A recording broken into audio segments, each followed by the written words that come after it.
How to fix live wallpaper not working on iPhone. If your live wallpaper isn't working on your iPhone, there are a few simple steps you can take to fix the issue. First, make sure you're using a live photo, not a still image or regular photo. Live wallpapers only work on the lock screen and only if you've selected a compatible live photo from your gallery or from Apple's built-in options.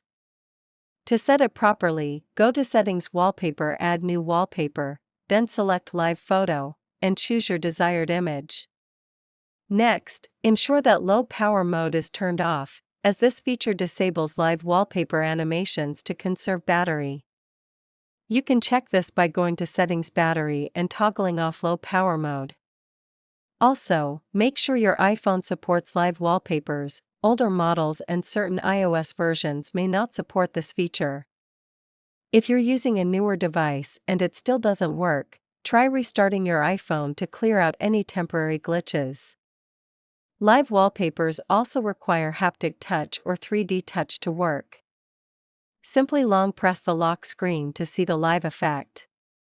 If nothing happens, go to Settings, Accessibility, Touch 3D and Haptic Touch and make sure the feature is enabled. Adjust the sensitivity if needed. Finally, make sure iOS is up to date by going to Settings, General Software Update and installing any available updates. If you follow all these steps, your live wallpaper should start working again. If it still doesn't respond, there may be a deeper software issue, and you may want to consider resetting all settings or contacting Apple support for further help. If this helped you, don't forget to like the video, subscribe for more iPhone tips.